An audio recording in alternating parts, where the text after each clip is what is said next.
Hello everyone, and welcome back to Reddit Drama Files Stories. Today, I've got another collection of highly upvoted posts from Best of Redditor updates to share with you. As always, I'll be reading through the story, sharing my thoughts along the way, and continuing to build my Minecraft world at the same time. Hopefully, you'll enjoy hanging out with me while we do both. Also, I'm currently part of Spotify's creator program, so if you choose to listen over there, it really helps support the channel. Thank you all so much for being here. Our first story today comes from the Relationships subreddit. It was originally posted by Kind of Brokenhearted on September 12, 2015, and the title was, My 28F husband, 26M, sided with his ex, 26F, kissed her, and went to a bar with her just to spite me. This happened about a week ago, and honestly, I'm still trying to process everything. I'm feeling completely shaken, and I genuinely need advice. I don't know what I'm supposed to do, how to repair this relationship, or even what the right reaction is anymore. Over the summer, one of my husband's close friends had been staying with us. Since this was expected to be his last summer in town before moving away, he wanted to spend as much time as possible with everyone he knew. On his final evening before leaving, he invited a large group of friends over to our house for a goodbye gathering. Among those guests was his sister, who also happened to be my husband's former girlfriend. My husband and his ex had been together for several years. They started dating when they were around 15 years old and stayed together until they were 19, so it had been a very serious relationship. The moment she arrived, I noticed she was behaving as though nothing had changed between them. Instead of acting like an old friend, she interacted with him as if she were still his girlfriend. She kept speaking in an overly sweet, playful way, asking him to do little favors for her and behaving in a way that made me extremely uncomfortable. At one point during the evening, everyone was eating the food we had ordered, including a huge pile of chicken wings. While eating one of the spicy wings, she started coughing because the seasoning was too hot. My husband immediately reached over and handed her a paper towel. She smiled and thanked him by calling him Sky Bear, which had apparently been an old pet name from when they dated. That was the moment I completely lost my composure. I told her she needed to stop calling him that immediately and that she should leave our house. Instead of supporting me, my husband instantly became defensive. He firmly said, "No, she isn't leaving. She's staying." I was completely stunned. I didn't know how to respond. I wanted to keep arguing, but I realized it probably wouldn't accomplish anything, so I backed down. I finally told him, "Fine. If she's staying, then I'm leaving." It felt incredibly strange that I, the wife, was the one who had to walk away while his ex remained in our home. His response only made everything worse. He said, "Fine. Then my friend, my ex, and I are going to the bar." He also made it perfectly clear that I was not invited to come with them. Feeling hurt and humiliated, I went upstairs and got into bed. Before they actually left the house, I came downstairs to use the bathroom. As I walked through the hallway, I saw something that completely shattered me. My husband and his ex were kissing. I felt absolutely sick. Without saying a word, I ran back upstairs and cried alone. Roughly 3 hours later, sometime after midnight, my husband finally came home and climbed into bed beside me. I asked him why he had behaved the way he did. His explanation was that he didn't appreciate how strongly I had reacted toward his ex. According to him, the tone I used had irritated him so much that he ended up kissing her and spending the evening drinking with her. After that conversation, we eventually fell asleep. Now I'm sitting here trying to make sense of everything. Apparently, according to my husband, my irrational behavior and my bitchiness somehow justified him kissing another woman, his former girlfriend, and intentionally excluding me while taking her out to a bar. So now I honestly have no idea what I'm supposed to do. Scaling Stories Corner. Personally, I think it's fortunate that there aren't any children involved, because from my perspective this situation points directly toward divorce. I know divorce is an incredibly serious decision, and I'm usually not someone who jumps straight to recommending it. Normally, I would encourage couples to communicate and try working through their problems first. But everything changed the moment the kiss happened. That wasn't just an argument or a misunderstanding anymore. He kissed another woman. In my opinion, it doesn't matter how angry, annoyed, or frustrated someone feels. None of those emotions justify secretly making out with another person, especially someone they once had a serious romantic relationship with. To me, that crosses the line into cheating. If the kiss had never happened, I could easily imagine the couple sitting down and having a mature conversation. Something like, "I felt uncomfortable because your ex was acting far too familiar with you. She kept asking you for favors, using affectionate nicknames, and behaving like the two of you were still together. I think those boundaries were inappropriate, and I wish you had stood up for our marriage instead." That kind of discussion could have led to understanding and maybe even a resolution if everyone involved acted reasonably. However, once physical affection entered the picture, everything became much more serious. And honestly, who knows what happened after they left together? They claimed they spent the evening at a bar, but there's no way to know whether that's the complete truth. For all anyone knows, they could have become intimates somewhere else before returning home and simply used the bar as an excuse. Now, here are some of the most relevant comments that people left on the original Reddit post.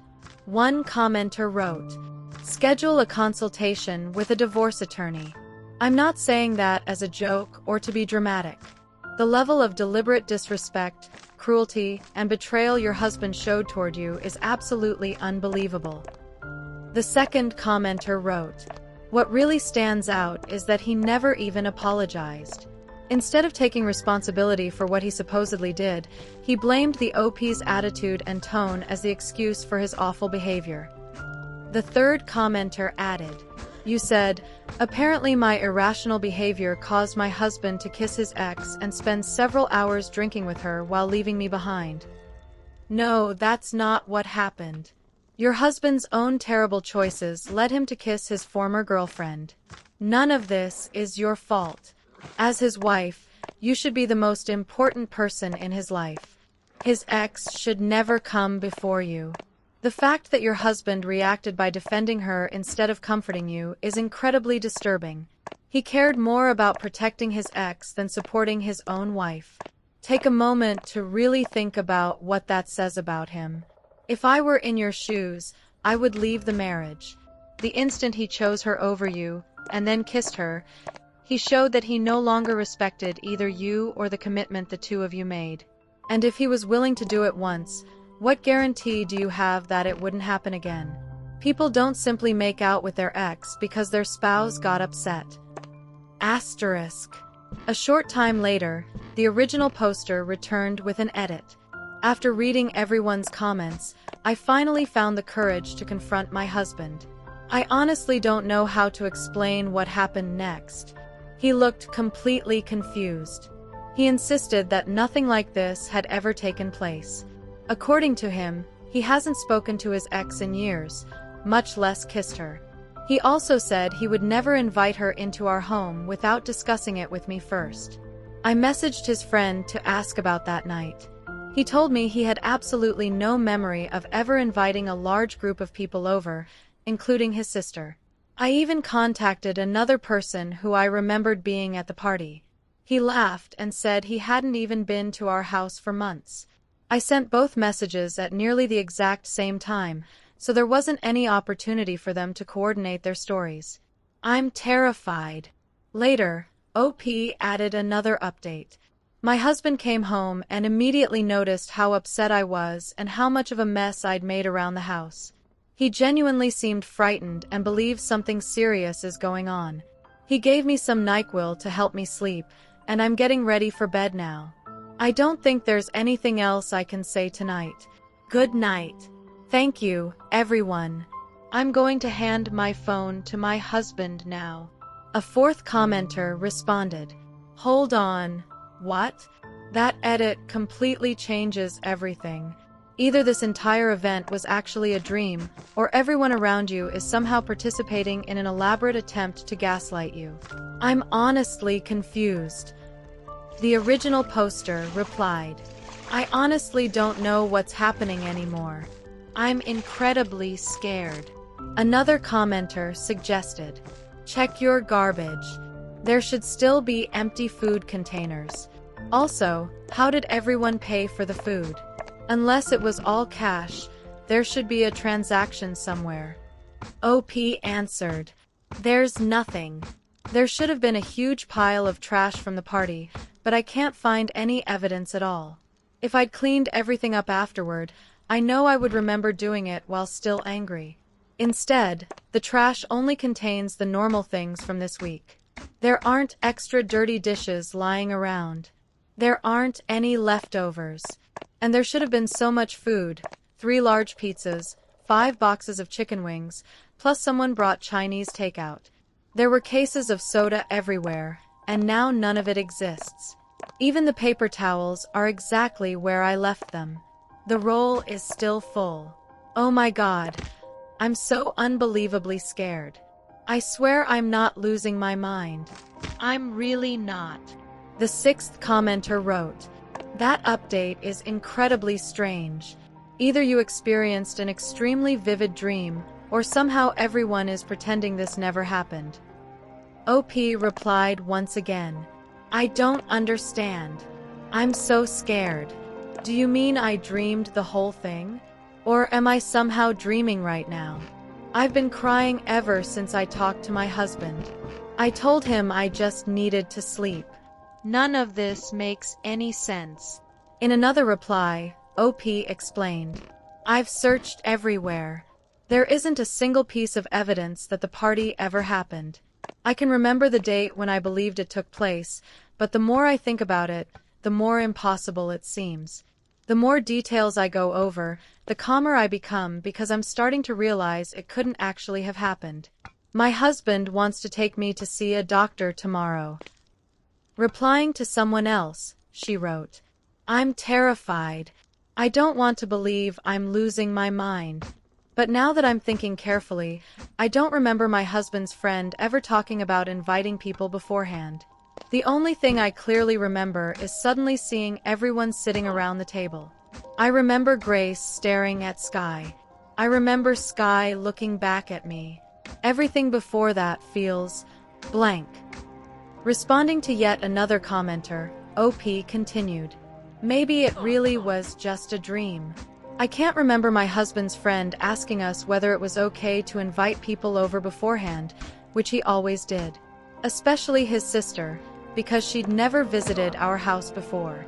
And one of the people I texted was someone my husband and I don't even get along with, which makes even less sense. Something similar happened to my grandmother years ago. I'm terrified that the same thing might be happening to me. I don't even know how to tell my husband that maybe none of this was real. I think I'll message my husband's friend's girlfriend. She wasn't supposedly at the party, but maybe he mentioned it to her beforehand. Update. 2 days later. Hi, everyone. I actually have some good news. First, I want to thank every single one of you for all the kindness, encouragement, and support you showed me. When I logged in this morning, I was completely overwhelmed by how compassionate everyone had been. You honestly restored some of my faith in humanity. And, of course, thanks to the one person who called me a crazy drama queen, said my husband should leave me, and suggested he get a restraining order against me. Yesterday morning, my husband took me to see a doctor. The doctor asked many of the same questions that all of you had asked online. Had I recently hit my head? No. Was I using recreational drugs? No. However, I had been feeling pretty sick for several days. On the night of the dream, or hallucination if that's what it was, I had taken both NyQuil and Benadryl to help me sleep and breathe through my terrible congestion. On top of that, I'd also had a couple of hot toddies before bed. Night of the dream or hallucination if that's what it was, I had taken both NyQuil and Benadryl to help me sleep and breathe through my terrible congestion. On top of that, I'd also had a couple of hot toddies before bed. Alcohol as well. Apparently, combining Benadryl with certain medications, or even using it by itself in some people, can sometimes trigger extremely unusual side effects. The doctor explained that perfectly healthy individuals have occasionally experienced incredibly vivid hallucinations, dreamlike episodes while awake, or memories that feel completely real even though they never actually happened.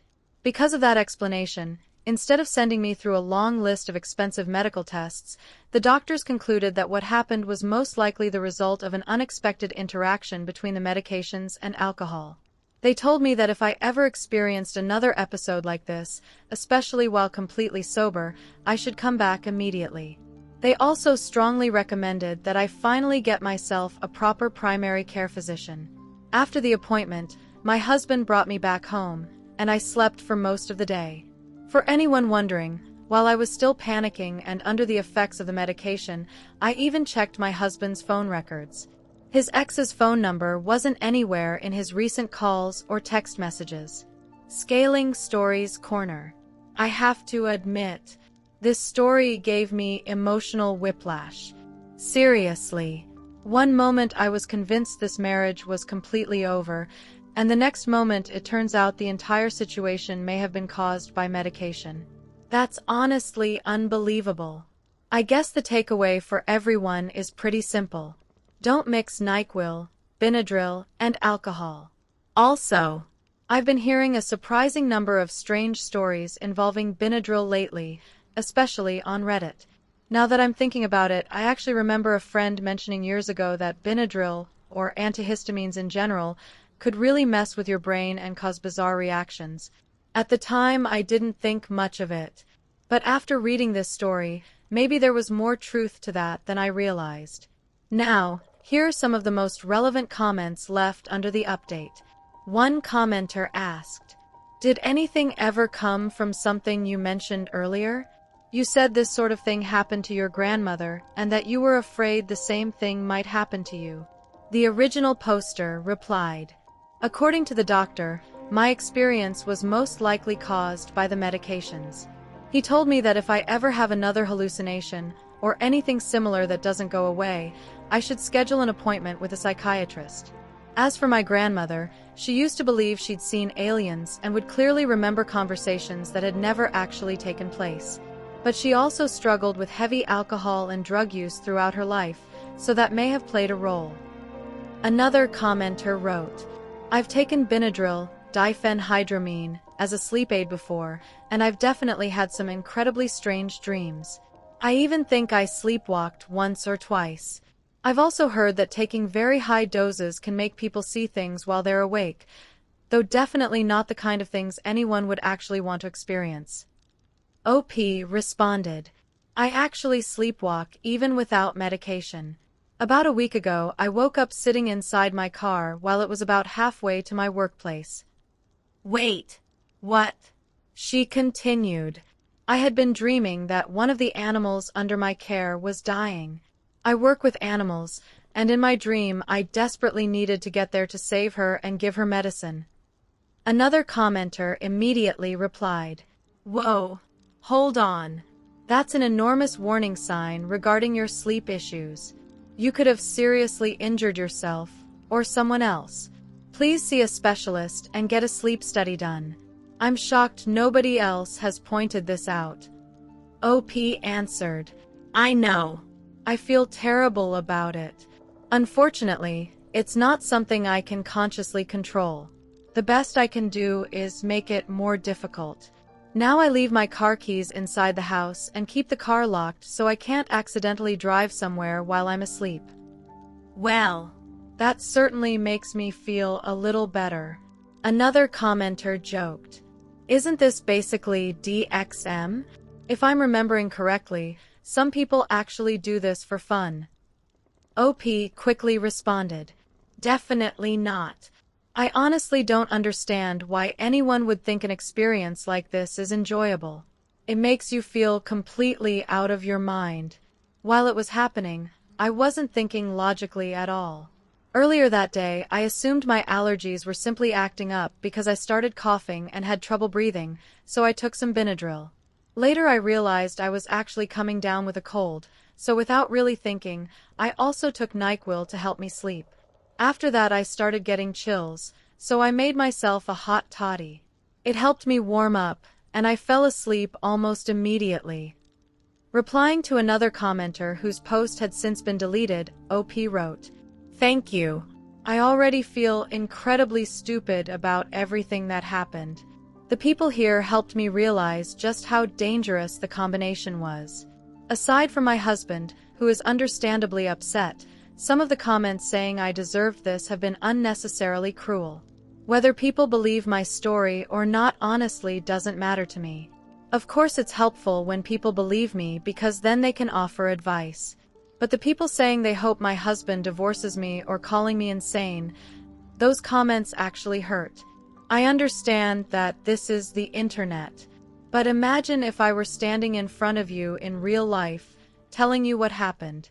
Would you honestly walk up to me and say, "You're an idiot. I hope your husband leaves your crazy self"? And if you really would say something like that, what does that say about you? And with that, we've reached the end of today's first story. Now let's move on to our next one. This story comes from the Am I the Jerk subreddit. It was posted by Throw RA Nowhere House on August 4th, 2025, and the title reads, "Am I the jerk for refusing to buy a house that's 3 hours away from where I work?" The original poster begins, "I'm honestly not even sure where to begin. I'm a 27-year-old woman, and I've been with my fiancé, who's 28, for the past 5 years. We've finally managed to save enough money for a down payment on our first home together. Recently, my fiancé found a small cottage located in the middle of nowhere, roughly 2 hours away from where we currently live. Here's the problem. My current job is already about an hour from our home. I work as a nursery practitioner, and I genuinely love where I work. I've been there since I was 20 years old, and over the years I've worked hard enough to earn a promotion to room lead. If we moved into that cottage, my daily commute would become nearly 3 hours each way. That's simply not realistic.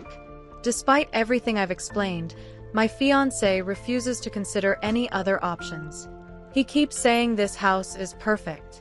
It's within our budget, it has lots of character, and it matches exactly the kind of home we've always talked about owning.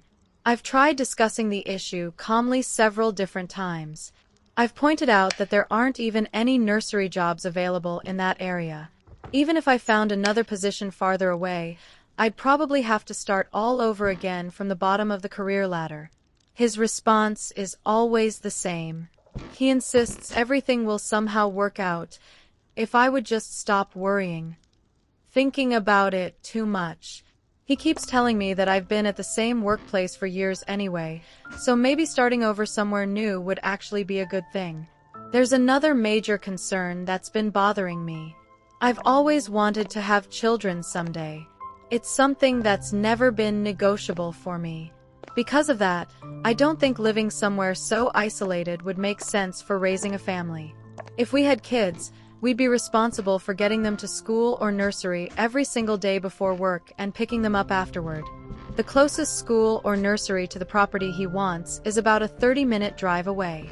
Both of us leave for work early in the morning and usually don't get home until fairly late, so I honestly don't know how we'd make that schedule work.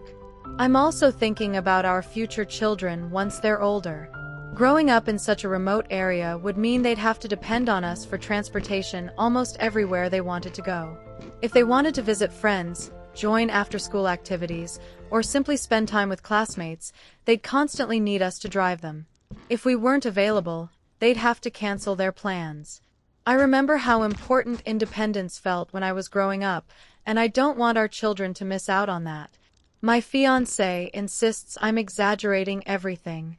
According to him, we'll figure it out when the time comes. So, am I really the jerk for refusing to move somewhere that's incredibly far away from my workplace, and honestly, from just about everything that resembles civilization? Now, here are some of the most relevant comments from the original thread. The first commenter wrote, "Not the jerk. The bigger issue is that the two of you clearly aren't on the same page. You need to resolve this before you get married." The original poster replied, "I've been trying desperately to work through this with him. At this point, I'm seriously considering telling him that if he continues dismissing my feelings and refuses to compromise, I'll end our engagement. Another commenter asked, "Not the jerk. Didn't you two discuss where you wanted to live before saving for a house? Choosing where to build your life together is something both partners should agree on. You shouldn't feel forced into living somewhere you don't want to be." OP responded, "We actually did talk about it. We both agreed we'd love a charming cottage somewhere peaceful and away from crowded neighborhoods. But there are plenty of properties that fit that description much closer to where we currently live. There are even more options closer to my workplace. Some of them still have regular bus routes nearby. A few are even located in towns with train stations that are within walking distance. That's why I'm so confused. I don't understand why he's suddenly become completely fixated on this one specific house that's hours away when there are so many other options that meet our needs without uprooting our entire lives." A third commenter warned, "Not the jerk. If the savings account is shared, remove your contribution immediately and protect your money. Otherwise, he'll probably go ahead and buy the cottage anyway. Honestly, this sounds like he's trying to isolate you from your support system." OP answered, "Thankfully, I handle all of our finances because I'm much better with numbers. I've already transferred my share of the savings into another account. He probably won't even notice. Normally, he's an incredibly thoughtful and caring person, which is why this behavior feels so unlike him. He gets along wonderfully with my family. We've shared the same group of friends since high school.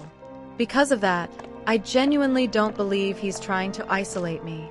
I just don't understand what's gotten into him over this particular house." Another commenter asked, "Is this house also 3 hours away from his job, or does he work remotely?" OP replied, "He works in the tech industry. He does sometimes go into the office, but he also has the flexibility to work from home whenever he chooses. His attitude is basically that because remote work suits him, everything will somehow work out for me too. He keeps saying I can simply find another nursery job. What he doesn't seem to understand is how difficult it is to find a genuinely good nursery. The good ones are hard to get into. A lot of workplaces have toxic management and incredibly high staff turnover. I'm lucky to have found somewhere that I truly love." Another commenter asked an important question. Who exactly contributed the money for the house deposit? Did someone from his family provide it? If that's the case, maybe he feels entitled to decide how it's spent. That's not how healthy partnerships work. And if this is how he handles financial decisions now, it'll probably carry over into other areas of your marriage. If the money came from your side, or if it's connected to your own hard work, like savings from your career, then he's acting like a dictator by expecting to make the decision himself. Buying a home should always be a joint decision. If you're expected to help pay the mortgage and maintenance, then you absolutely deserve an equal voice in choosing where that home is located. Not the jerk. OP explained, "Neither of our families gave us any money.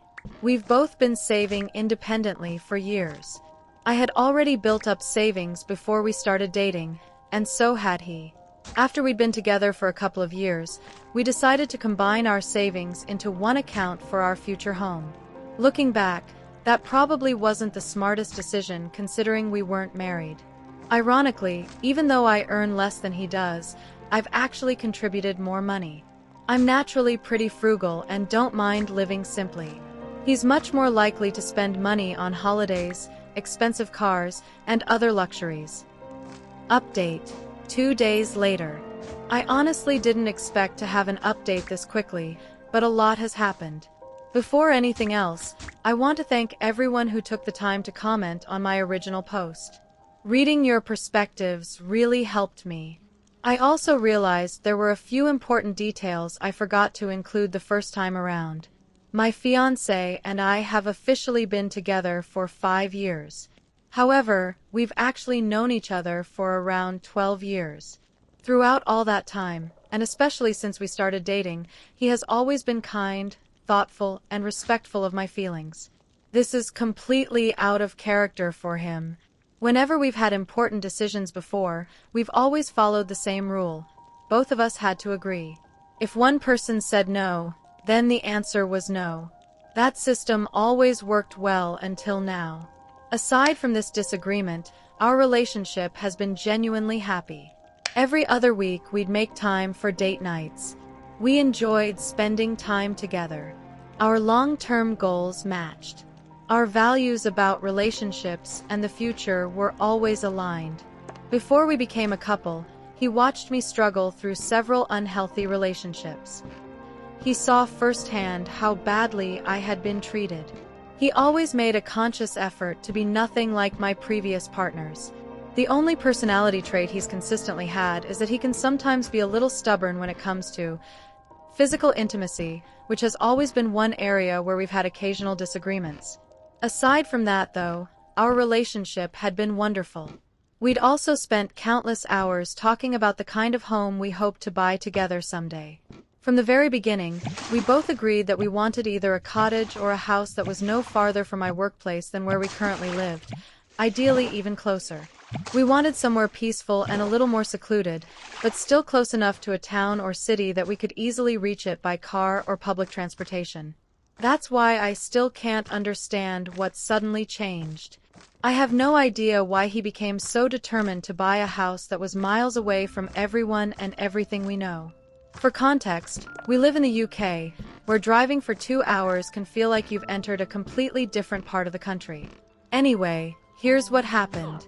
Yesterday, I happened to be on annual leave from work, while my now ex-fiancé was working from home. Lately, he'd been doing remote work more and more often, which was another reason he wasn't bothered by the location of this property. His long-term plan was simply to switch to working from home full-time. That morning, I sat down with him and decided to have one final conversation about the house. Once again, I carefully explained every concern I'd already mentioned before. I told him there was absolutely no situation in which I would leave my current job. I genuinely love where I work, and I have no interest in starting over somewhere else. I reminded him that we'd already found several other properties that matched everything we'd originally agreed we wanted. Some were in our current area. Others were even closer to my workplace. We'd already viewed several of those homes together. The only property we hadn't visited was the one he had become obsessed with. I told him I didn't even want to go see it because I already knew it wasn't the life I wanted. Then I asked him to honestly think about what he was asking me to do. Did he really believe it was reasonable for me to spend 6 hours every day commuting? My shift begins at 8 o'clock every morning. That would mean leaving home around 5 a.m. and getting up around 4 a.m. I normally finish work at approximately 5:30 p.m. With that commute, I wouldn't even arrive home until around 8:30 every evening.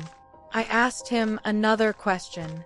If I was gone for almost the entire day, would he be willing to handle all the childcare once we had children? Would he take care of the housework? Would he manage dinner, cleaning, school runs, and everything else because I simply wouldn't be home enough to help? None of it seemed to make any difference.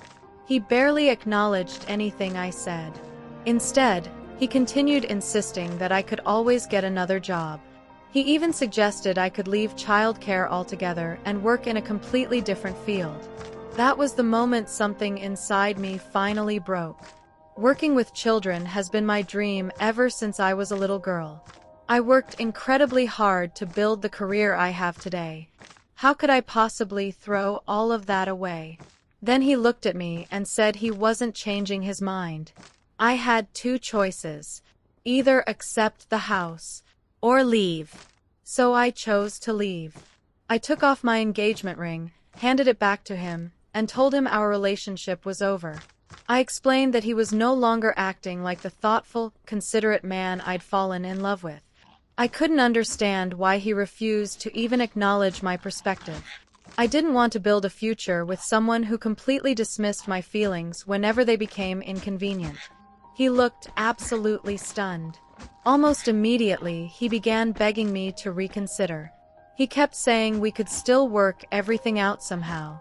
But by then, I'd already made my decision. I refused.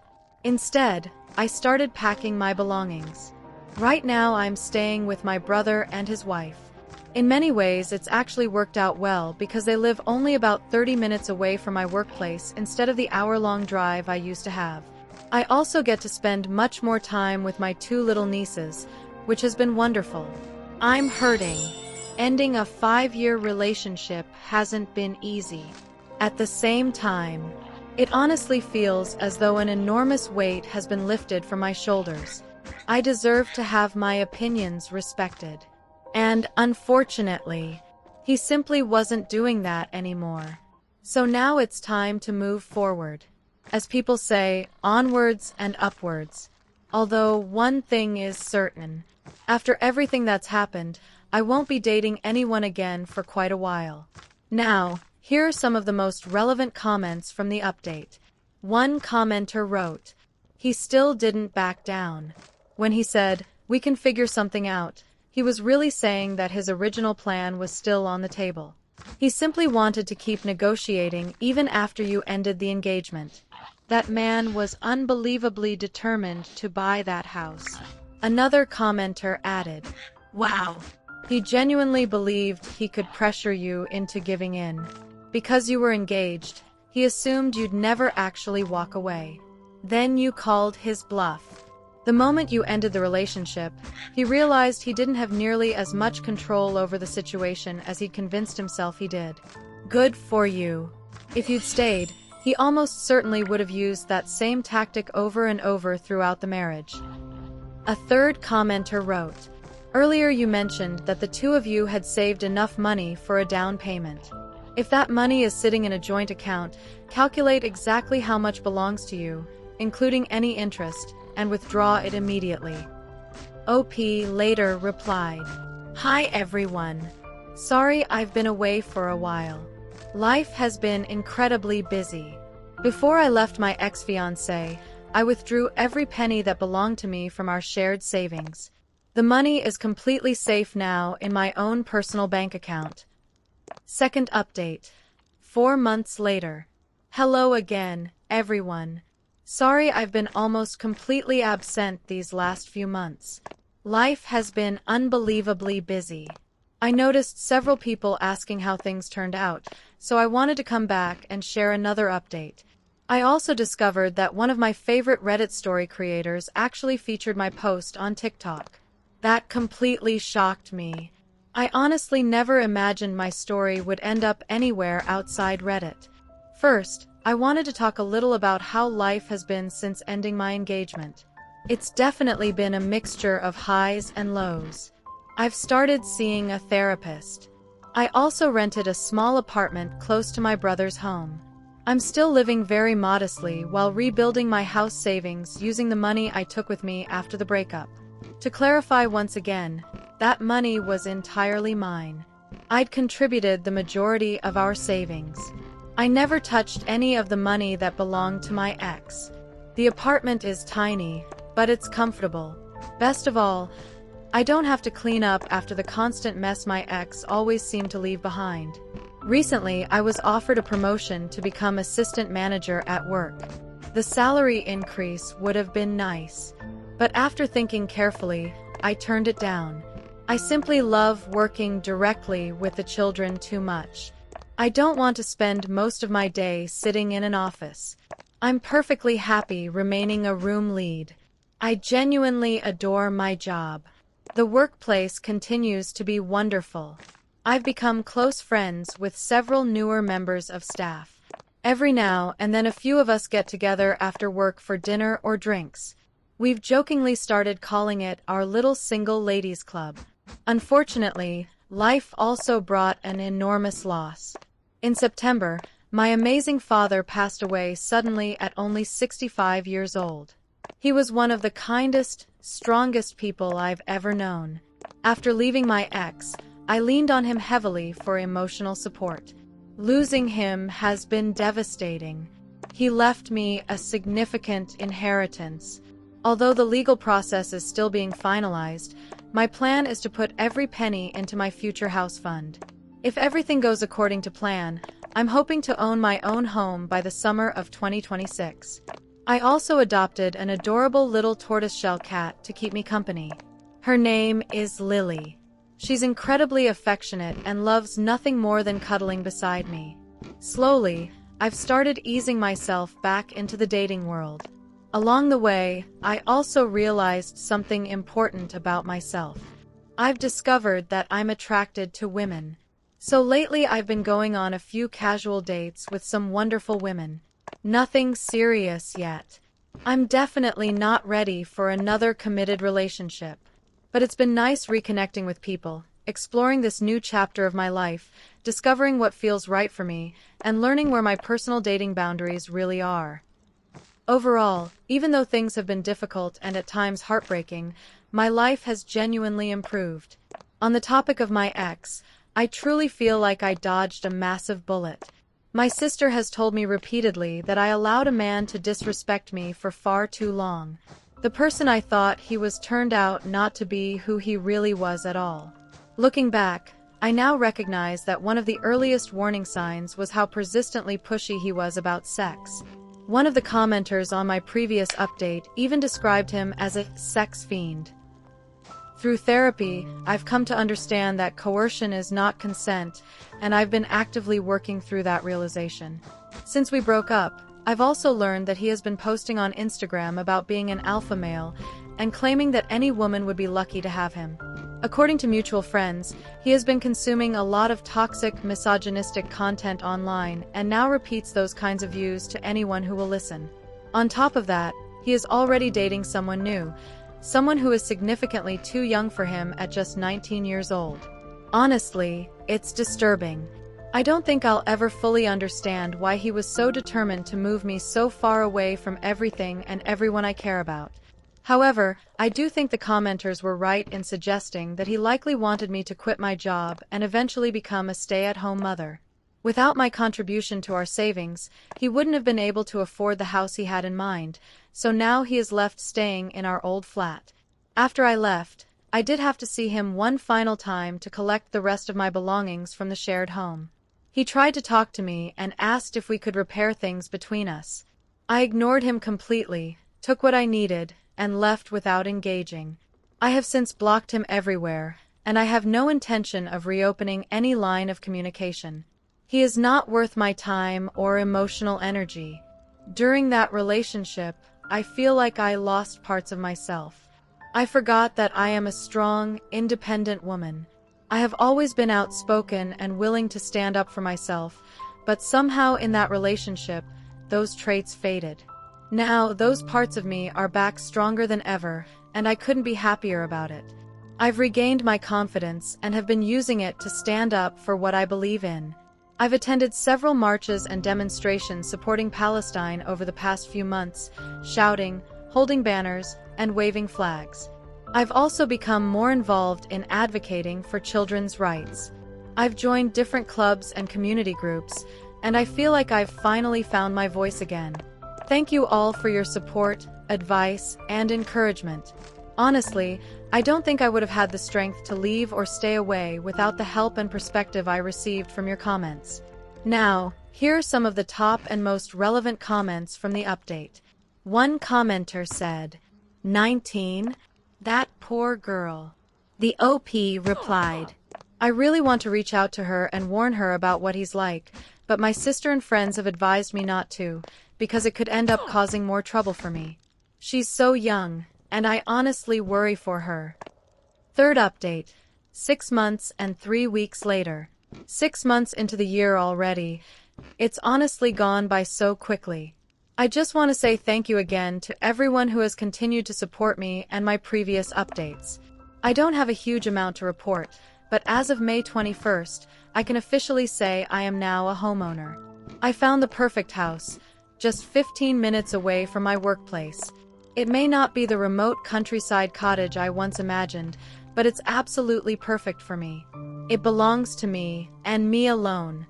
I finally have a space where I can just be myself. I also have enough room for my nieces and nephews to come stay over, which gives my siblings a bit of a break now and then. On the dating side of things, I've been seeing a wonderful woman, 30F, since late December. Shortly after my previous update, I realized something important about myself. I'm not bisexual. I am actually a lesbian. We're still taking things very slowly, especially since I had just come out of a long-term relationship and she had only recently gone through a divorce when we met. So far, everything has been going really well. She is truly incredible, and I can honestly say that I love her. We've even talked about the possibility of living together someday, but that won't be happening anytime soon. Probably not until at least 2027, because I'm not ready for that level of commitment just yet. She has also helped me settle into my new home and decorate it. She works in interior design, so she has an amazing eye for making spaces look warm, stylish, and comfortable. As for my ex, I've heard that he broke up with a 19-year-old in April, apparently saying she was too immature. Which is ironic, considering she is 19 and he is 29.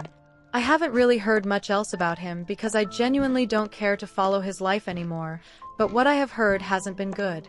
Beyond the misogynistic attitudes I mentioned before, there have also been reports of him expressing racist views.